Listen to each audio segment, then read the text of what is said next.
Assalamualaikum warahmatullahi wabarakatuh. Perkenalkan, saya Himatun Aliyah, mahasiswa jurusan Tadris Bahasa Indonesia semester 5.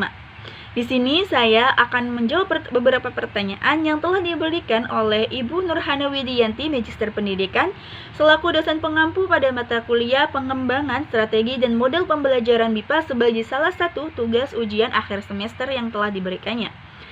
Pertanyaan tersebut berliputi: yang pertama adalah alasan tertarik mempelajari MIPA. Alasan saya tertarik mempelajari MIPA adalah ingin memperdalam bahasa Indonesia, kebudayaan yang ada di Indonesia, serta strategi dan metode dan model yang digunakan dalam pembelajaran MIPA. Sebagai bekal saya yang tertarik untuk menjadi pelajar MIPA di kemudian hari. Mengapa saya ingin menjadi pengajar MIPA? Karena saya ingin memperkenalkan bahasa Indonesia atau menginternasionalisasikan bahasa Indonesia serta budaya yang dimiliki oleh bangsa Indonesia ke manca internasional melalui kelas MIPA. Nah, selanjutnya hal-hal apa saja yang perlu diperhatikan dalam melaksanakan pembelajaran MIPA? Yang pertama adalah pembelajaran MIPA harus terintegrasi dari 4 keterampilan berbahasa. Pembelajaran bahasa Indonesia bagi penutur asing atau MIPA merupakan salah satu wadah mempromosikan Indonesia ke kancah internasional. Pada pembelajaran bahasa ini terdiri atas 4 aspek keterampilan berbahasa, yaitu menyimak, berbicara, membaca, dan menulis. Pembelajaran keterampilan menyimak ini tidak bisa dipisahkan dengan keterampilan berbahasa yang lain, yaitu menulis, membaca, dan berbicara. Sebagai suatu keterampilan berbahasa, keterampilan menyimak memberikan kontribusi yang tidak kecil untuk meningkatkan keterampilan berbahasa lainnya, terutama keterampilan menulis dan berbicara. Pembelajaran menyimak adalah proses pembelajaran yang memadukan keterampilan menyimak dengan keterampilan berbahasa lainnya, yaitu berbicara, membaca, dan menulis. Sehingga dengan belajar menyimak, pembelajar MIPA mampu menguasai 4 keterampilan berbahasa sekaligus. Kemudian yang kedua adalah pembelajaran berbasis budaya. Dalam pembelajaran MIPA, pengembangan materi budaya ini diarahkan pada pengenalan dan pengayaan wawasan budaya Indonesia kepada pelajar asing sehingga mereka ini dapat memanfaatkannya sebagai bekal dalam kehidupannya sehari-hari di masyarakat Indonesia. Nah, pokok-pokok materi budaya yang perlu dikenalkan kepada pelajar MIPA adalah perilaku budaya, pengetahuan budaya, dan benda-benda budaya. Yang prinsip dalam pemberian materi budaya ini adalah membekali pelajar MIPA agar mampu berbahasa Indonesia sesuai dengan situasi dan kondisinya. Aspek kebudayaan dalam pembelajaran MIPA ini terdiri atas 2 hal. Yang pertama adalah aspek kebudayaan yang dibawa oleh pembelajar MIPA dari negara asal masing-masing. Kemudian yang kedua adalah aspek kebudayaan yang melingkupi bahasa Indonesia sebagai objek belajar pembelajar MIPA tersebut. Nah, di samping itu juga mengenalkan budaya Indonesia kepada pelajar MIPA sehingga dapat menumbuhkan sikap positif dan apresiatif pelajar MIPA terhadap budaya Indonesia. Perilaku budaya yang perlu dikenalkan kepada pelajar asing antara lain adalah cara hidup dalam keluarga, berteman, bermasyarakat, dan sopan santun dalam pergaulan. Kemudian yang ketiga adalah pembelajaran berbasis teks.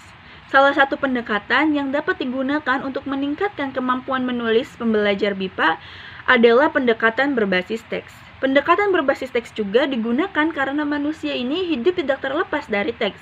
Teks ini tidak hanya diartikan sebagai teks tertulis saja, namun teks ini merupakan satu kesatuan bahasa yang lengkap secara sosial dan kontekstual yang mungkin bisa dalam bentuk bahasa lisan maupun bahasa tulisan. Selain tidak lepas dalam kehidupan sehari-hari, teks juga menjadi cara belajar bahasa yang tepat. Hal tersebut dikatakan karena teks ini merupakan jalan menuju pemahaman tentang bahasa. Nah, jalan menuju pemahaman tentang bahasa ini karena teks tidak lepas dari konteksnya. Yang menjadi ciri khas pendekatan berbasis teks adalah adanya pemodelan teks dan adanya 4 tahap pembelajaran, mulai dari pembangun konteks hingga penugasan mandiri.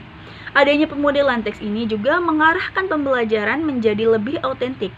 Pengajar bisa membawa contoh-contoh teks asli dari surat kabar atau majalah untuk dianalisis struktur dan ciri kebahasaannya oleh pembelajar MIPA. Teks autentik ini berarti teks yang dibuat bukan untuk tujuan pembelajaran. Jika pengajar menggunakan teks-teks autentik sekelas autentik di kelas sebagai model pembelajaran tidak jauh dari konteks nyata yang dibawa ke kelas. Pendekatan berbasis teks ini dapat digunakan untuk mengajarkan 4 keterampilan berbahasa, terutama menulis. Nah, pembelajar bisa sekaligus belajar struktur teks dan ciri kebahasaan teks. Bahwa pendekatan berbasis teks ini menekankan pengajaran secara eksplisit aturan-aturan linguistik pada pembelajaran bahasa kedua.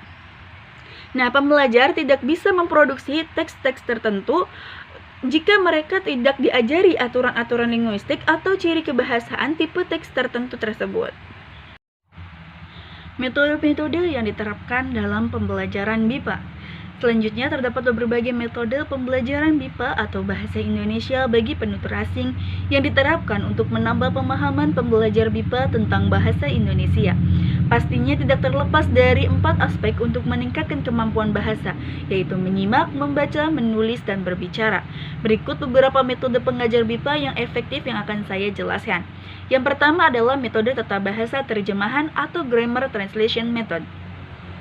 Nah, metode terjemahan tata bahasa ini adalah metode awal yang digunakan dalam mempelajari bahasa dengan pusat kajian pada tata bahasa atau unsur gramatikal yang tujuannya yaitu untuk mengetahui segala sesuatu di bidang itu sendiri.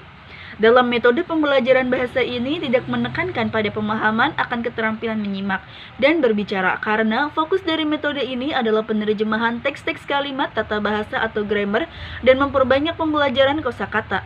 Dalam metode ini, pengajar memberikan pemahaman melalui bahasa asing ke bahasa Indonesia. Metode yang secara sederhana menunjukkan perubahan bahasa asing dalam bahasa Indonesia atau sebaliknya. Jadi, pengajar bertindak sebagai penerjemah dengan tetap menerapkan aturan kebahasaan. Kemudian, memberikan latihan untuk mengetahui banyak kosakata yang sudah diketahui oleh pelajar BIPA. Kemudian yang kedua adalah metode audiolingual oral functional skill. Nah, metode audiolingual ini merupakan sebuah metode yang pelaksanaannya terfokus pada kegiatan latihan, drill, menghafal, kosakata, dialog, dan teks bacaan. Metode audiolingual ini untuk memperkenalkan kosakata dan dialog baru menggunakan gambar dan gerak. Suatu kegiatan belajar mengajar dengan menggunakan metode audiolingual pada umumnya menggunakan pendekatan oral. Ciri khas dari pendekatan oral adalah menggunakan latihan pola atau meniru dan mengingat. Selanjutnya, pengajar ini akan memberikan latihan tanya jawab menggunakan bahasa isyarat berupa ucapan dan gambar.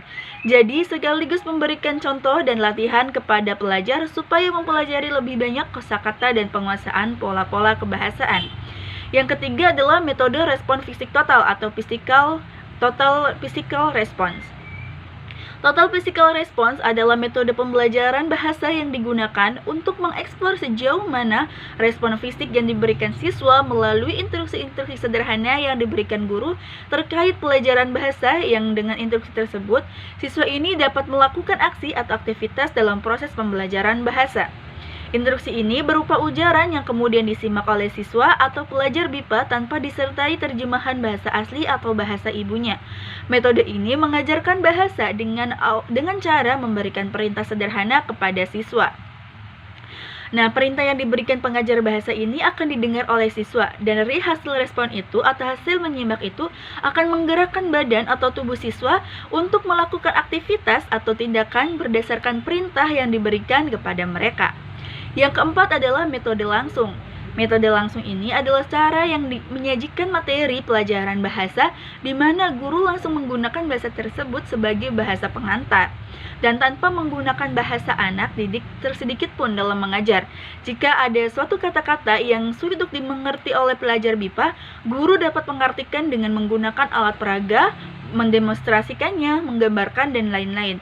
Metode langsung ini dapat juga disebut dengan metode cemplung, yakni menggunakan bahasa Indonesia seluruhnya dalam pembelajaran.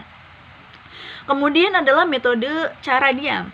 Nah, metode diam ini adalah metode pembelajaran yang dimana peserta didik aktif dalam proses pembelajaran berlangsung. Guru lebih banyak diam, namun guru aktif menggunakan gerakan, gambar, dan rancangan untuk memancing dan membentuk reaksi. Guru menciptakan suasana lingkungan yang mendorong peserta didik untuk mencoba dan memberikan fasilitas dalam proses pembelajaran. Pada metode ini, yang lebih banyak berbicara atau beraktivitas dalam pembelajaran bahasa adalah siswa. Metode ini dilakukan dengan cara pengajar memberi sedikit instruksi, kemudian meminta siswa atau siswa melakukan apa saja yang mereka bisa atau dapat lakukan terkait instruksi tersebut. Kemudian yang keenam adalah metode pembelajaran komunitas. Nah, metode berbasis komunitas ini adalah metode yang digunakan dalam pembelajaran bahasa dengan membentuk suatu kelompok untuk mendapatkan target bahasa. Nantinya di mana siswa berkumpul di satu tempat untuk melakukan beberapa kegiatan dan tugas-tugasnya. Metode ini merupakan pendekatan konseling humanisme yang memandang bahwa siswa ini merupakan keseluruhan orang di mana guru tidak hanya memperhatikan intelijensi siswa, namun juga memiliki pemahaman tentang relasi antar siswa, perasaan reaksi fisik, reaksi perlindungan naluriah, dan keinginan untuk belajar dalam komunitas bahasa. Nah, guru ini seolah-olah bertindak sebagai konselor dan siswa juga bertindak sebagai klien di ruang kelas bahasa. Kemudian yang ketujuh adalah metode Suggestopedia. Suggestopedia ini merupakan metode pengajaran yang didasarkan pada pemahaman modern tentang bagaimana otak manusia ini bekerja dan bagaimana kita belajar paling efektif. Nah, suatu konsep yang menyuguhkan suatu pandangan bahwa manusia bisa diarahkan untuk melakukan sesuatu dengan memberikannya sugesti. Metode Suggestopedia ini adalah metode pembelajaran yang efektif menggunakan sugesti, musik, dan kata-kata positif untuk menciptakan suasana yang menggembirakan, rileks, dan di dalamnya ini dapat memberi kesan-kesan yang positif. Kemudian ada metode komunikatif. Nah, pendekatan komunikatif dilakukan dengan melakukan komunikasi dan berinteraksi melalui tulisan. Contohnya melalui sebuah naskah berita, pelajar akan diminta menggarisbawahi poin-poin penting dalam penulisan berita tersebut. Kemudian memberikan komentar atau membacakan kembali poin penting tersebut menggunakan kalimatnya sendiri. Kemudian ada metode komunikatif integratif. Pendekatan komunikatif integratif atau pendekatan komunikatif ini merupakan suatu pendekatan yang bertujuan untuk membuat kompetensi komunikatif sebagai tujuan pembelajaran bahasa dan mengembangkan prosedur-prosedur bagi 4 keterampilan berbahasa yang mencakup menyimak, membaca, menulis, dan berbicara, dan mengakui saling ketergantungan bahasa komunikasi dan bahasa yang dimaksud dalam konteks ini. Hal ini tentu saja bahasa Indonesia dalam konteks sosial. Pendekatan integratif ini dapat diartikan sebagai penyatuan berbagai aspek ke dalam satu keutuhan yang padu. Nah, salah satu dari pendekatan yang digunakan untuk melaksanakan kegiatan belajar mengajar bahasa Indonesia dalam kurikulum bahasa Indonesia adalah pendekatan integratif. Metode integratif ini berfokus pada penggabungan 2 bidang keilmuan atau lebih, sedangkan komunikatif berkaitan dengan kemampuan berkomunikasi. Nah, jadi pembelajaran bahasa Indonesia menuntut penutur untuk cerdas dalam berkomunikasi. Jadi, dapat dikatakan bahwa pendekatan komunikatif integratif ini adalah pendekatan dalam pembelajaran bahasa yang menekankan aspek komunikatif dan integratif. Kemudian yang terakhir adalah metode pembelajaran berbasis teks. Pembelajaran berbasis teks ini merupakan kegiatan belajar mengajar yang dilakukan sesuai dengan teks yang diajarkannya. Nah, pada pembelajaran berbasis teks ini, di kelas siswa dituntut untuk memahami setiap jenis teks kemudian mendemonstrasikan struktur isi dan bahasanya. Pembelajaran berbasis teks ini merupakan pembelajaran yang berorientasi pada kemampuan siswa untuk menyusun teks. Metode pembelajaran ini mendasarkan diri pada pemodelan teks dan analisis terhadap fitur-fiturnya secara eksplisit serta fokus pada hubungan antara teks dan konteks penggunaannya. Pendekatan berbasis teks ini digunakan karena manusia hidup tidak lepas dari teks.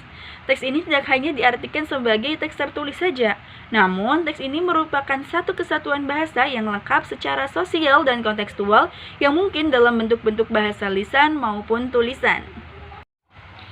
Nah, yang keempat atau yang terakhir ini adalah contoh singkat dan penerapan salah satu metode yang bisa dilakukan di kelas.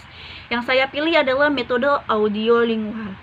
Metode audiolingual ini adalah pembelajaran bahasa yang diaplikasikan dengan mempelajari bahasa untuk membentuk kebiasaan berbahasa atau kebiasaan menggunakan bahasa tersebut.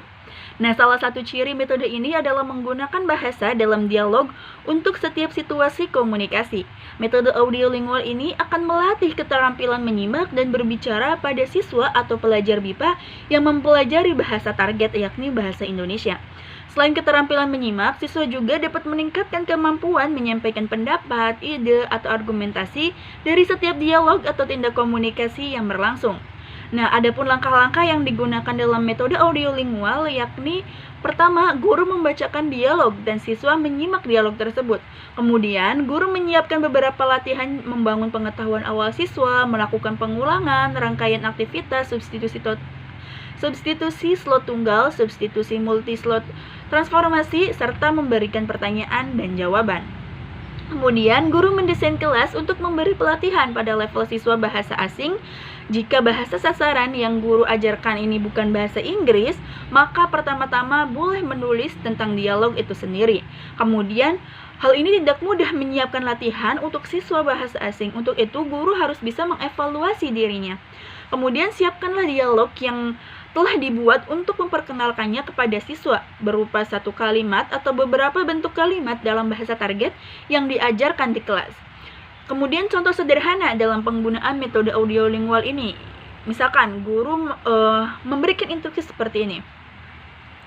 Ada sebuah cangkir di atas meja, ulangi. Nah, guru setelah memberikan instruksi tersebut, siswa telah menyimak, kemudian siswa mengulangi instruksi yang telah diberikan oleh guru, yakni ada sebuah cangkir di atas meja. Guru pun menambahkan instruksi tersebut menjadi sendok. Kemudian siswa mengulanginya, yakni mengganti kata gelas, mengganti kata cangkir menjadi sendok. Ada sebuah sendok di atas meja. Siswa telah melakukan simak. Kemudian guru mengatakan kembali buku. Kemudian siswa menanggapinya kembali, yakni ada sebuah buku di atas meja. Siswa telah memberikan respon dan menyimak sekaligus. Guru pun mengatakan kembali, yakni di atas kursi, mengganti kata meja menjadi kursi. Siswa pun mengulangi instruksi yang telah diberikan oleh guru. Ada sebuah buku di atas kursi. Hal ini berarti siswa telah menyimak, kemudian memberikan respon terhadap instruksi dari guru tersebut. Sekian penjelasan dari pertanyaan yang telah diberikan oleh Ibu Hana kepada saya. Kurang dan lebihnya saya mohon maaf. Wassalamualaikum warahmatullahi wabarakatuh.